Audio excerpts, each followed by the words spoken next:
Assalamualaikum warahmatullahi wabarakatuh. Bertemu kembali di Official Mantan Jembalai.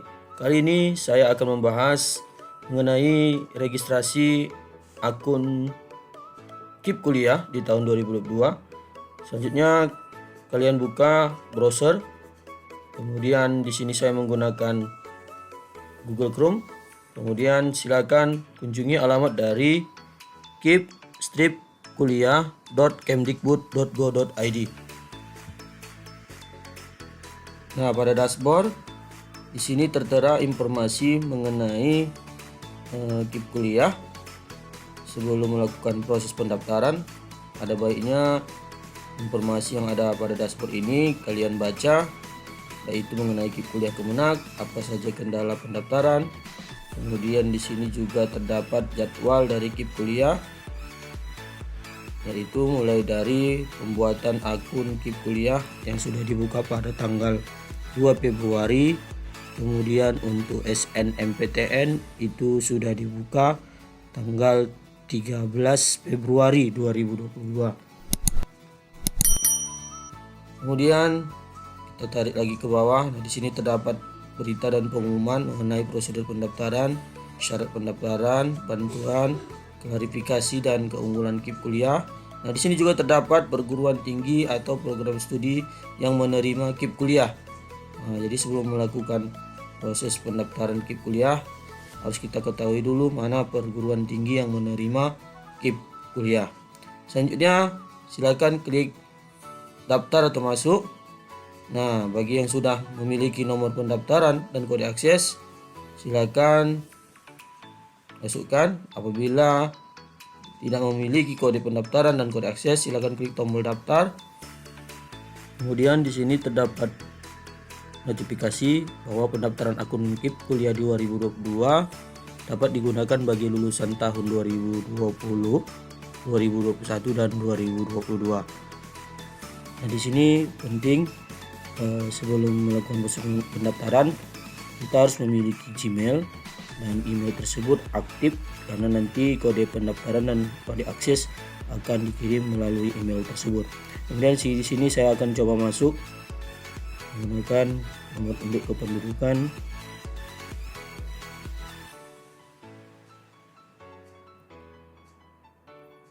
Selanjutnya nomor induk siswa nasional.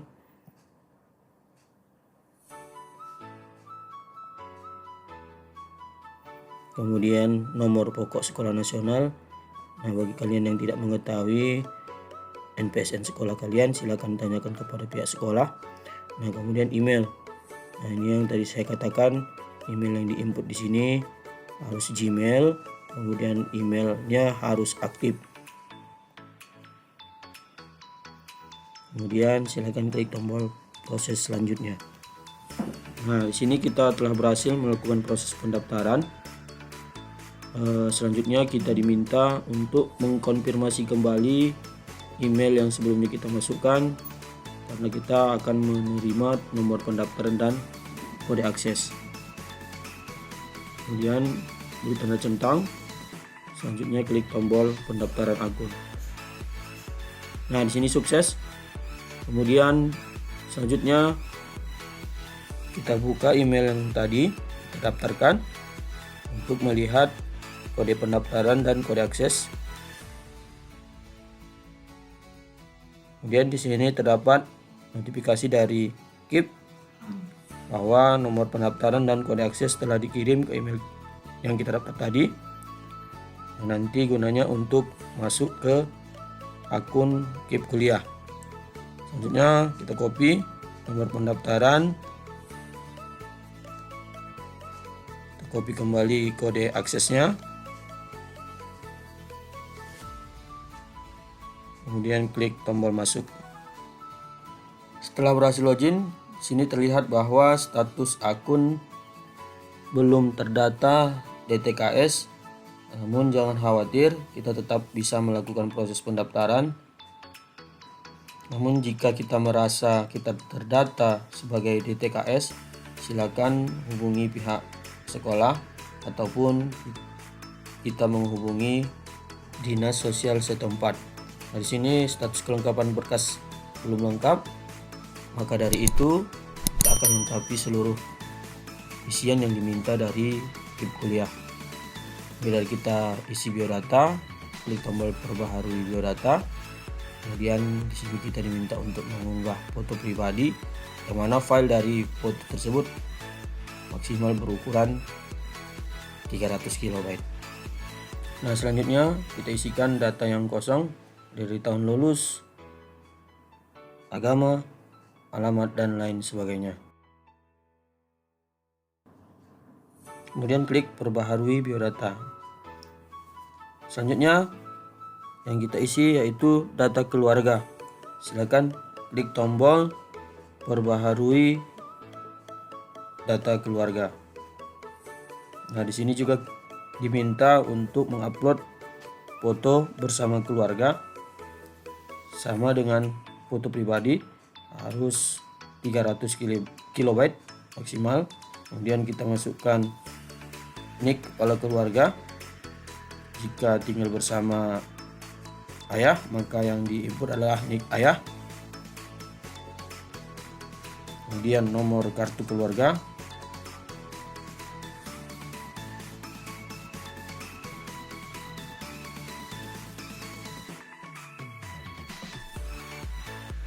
Nah, selanjutnya kalian isikan informasi mengenai data ayah, mulai dari nama ayah, kemudian status ayah, pendidikannya,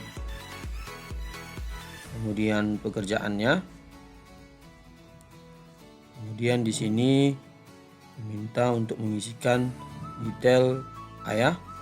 Nah, ini kita disuruh mengarang cerita tentang pekerjaan ayah, berapa lama ayah bekerja, dan keadaan dari ayah. Begitu juga dengan informasi mengenai ibu. Kita diminta untuk mengisikan nama ibu, status ibu, pekerjaan ibu, pendidikan ibu, dan detail ibu. Dan di sini juga diminta informasi mengenai jumlah tanggungan. Kemudian klik tombol perbaharui data keluarga. Nah, selanjutnya yang kita isi yaitu data ekonomi. Nah, menu ekonomi ini muncul karena status akun kita belum terdata sebagai DTKS. Jika kita terdata sebagai DTKS, maka menu ekonomi ini tidak muncul. Silakan klik tombol perbaharui data ekonomi. Kemudian di sini kita diminta untuk mendeskripsikan keadaan ekonomi orang tua kita. Kemudian kita juga diminta untuk menginput penghasilan ayah, kemudian penghasilan ibu. Kemudian jika orang tua kita mempunyai hutang, cicilan hutang, piutang, cicilan piutang, dan tabungan keluarga, silakan diisi. Namun jika tidak memiliki dokumen tersebut, maka dikosongkan saja. Kemudian klik tombol perbaharui data ekonomi. Nah, jika kita mempunyai surat keterangan tidak mampu, silakan diupload di data ekonomi. Nah, kemudian selanjutnya kita beralih ke data rumah. Silakan isi data rumah. Yang pertama, kita upload dulu foto tampak depan rumah. File berukuran maksimal 300 KB. Kemudian isikan kepemilikan dari rumah, tahun perolehan rumah, sumber listrik, dan lain sebagainya. Jika tidak mempunyai NJOP, silakan klik 0.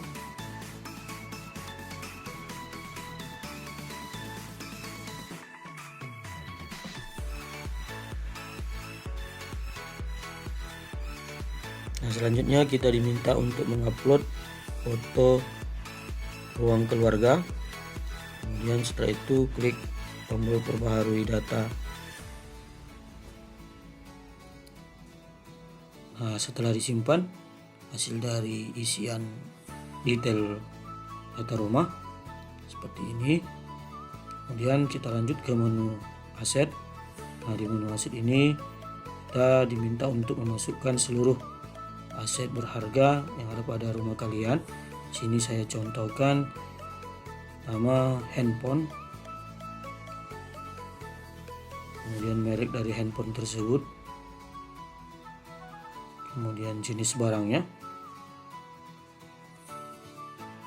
tahun perolehan, kemudian metode perolehannya, kemudian kondisi dari handphone tersebut, kemudian harga pada saat kita membeli handphone tersebut, dan harga jual, kiraannya saja. Kemudian silakan tekan tombol tambahkan aset. Begitu juga dengan aset-aset lainnya.